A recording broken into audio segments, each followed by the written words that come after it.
2 spoon போதும். Lion date syrup, இதுல iron, fibre, vitamins, நோய் எதிர்ப்பு சக்தி அதிகமா இருக்கு. Lion date syrup. அனைவருக்கும் இதயத்தின் பொங்கல் நல்வாழ்த்துக்கள். பொங்கலோ பொங்கல்.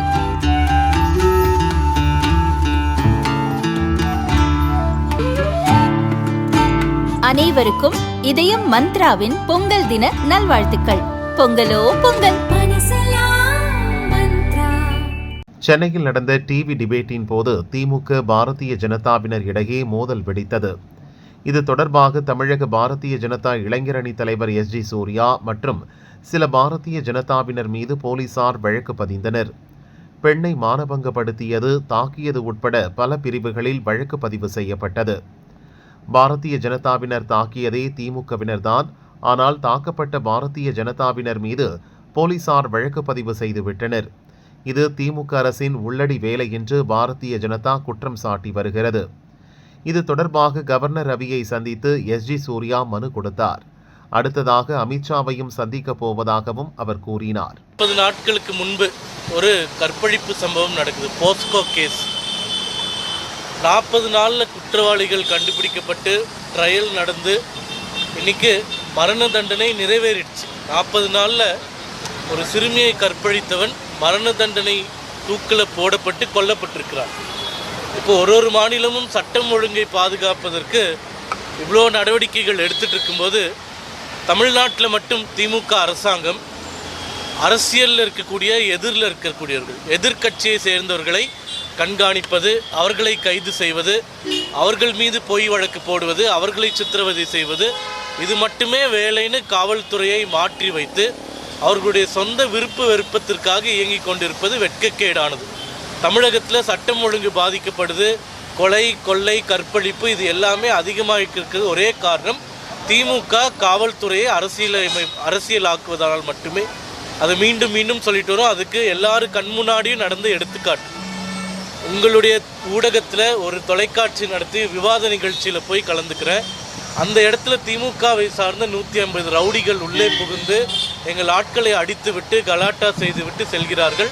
இது அனைத்தும் வீடியோ பதிவாக இருக்கின்றது, சிசிடிவி பதிவுகள் இருக்கின்றன, ஃபோனில் பண்ண பதிவுகள் இருக்குது. அதை மீறி 4 பேர் அடித்து 4 பேர் ஹாஸ்பிட்டலில் இருக்காங்க. ஆனால் எஃப்ஐஆர் இந்த போலீஸ் எப்படி போடுறாங்கன்னா, அடி வாங்கினவங்க வந்து அடித்தாங்க அப்படின்னு போடுறாங்க. அது மட்டும் இல்லாமல் எல்லா தொலைக்காட்சியிலும் விவாதங்களில் கலந்து கொள்ளக்கூடிய மனுஷன் நான்.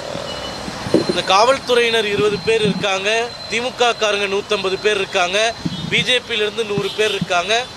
அந்த எஃப்ஐஆர் கம்ப்ளைண்ட் என்ன சொல்லுதுன்னா, அந்த இடத்துல நான் ஒரு பெண்ணை மானபங்கப்படுத்தினேன், அந்த பெண்கிட்ட தவறாக நடந்துக்கிட்டேன், அந்த பெண்ணை போட்டு அடித்தேன் அப்படின்னு விமன்ஸ் ஹராஸ்மெண்ட் ஆக்டில் என் மேலே எஃப்ஐஆர் போட்டிருக்காங்க. என் கூட நின்று 7 பசங்க மேலே.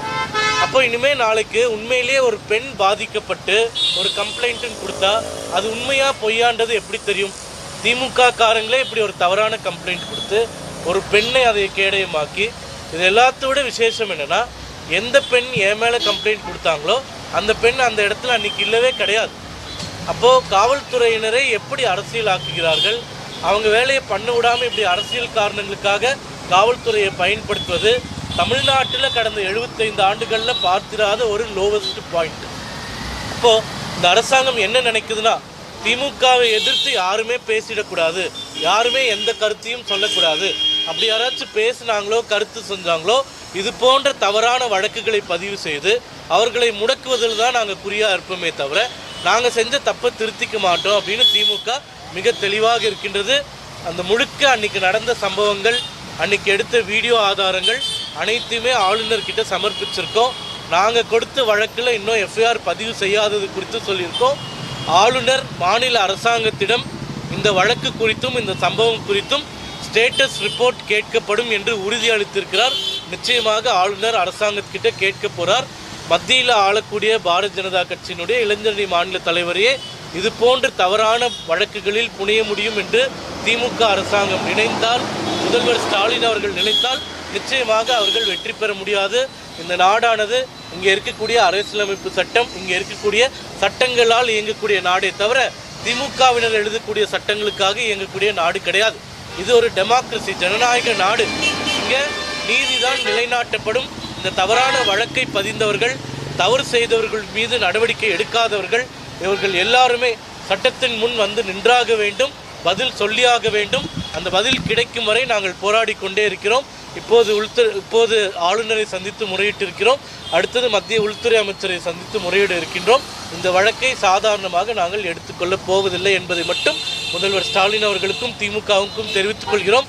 முதல்வர் ஸ்டாலின் அவர்களுக்கு சொல்வது ஒன்றுதான், சட்டத்தின்படி ஆட்சியை நடத்துங்கள். இந்த சம்பவம் உங்கள் தகவலுக்கு வந்ததா இல்லையா என்று எங்களுக்கு தெரியவில்லை. ஆனால் உங்கள் ஆதரவு பத்திரிகையாளர் ஒருத்தரை காப்பாற்றுவதற்காக காவல்துறையும் அரசாங்கமும் இந்த அளவிற்கு கீழே இறங்கி ஒரு அநாகரிகமான செயலை செய்தது மிக மிக கண்டிக்கத்தக்கது. இதற்கு நிச்சயமாக நீங்கள் வருந்த போகிறீர்கள்.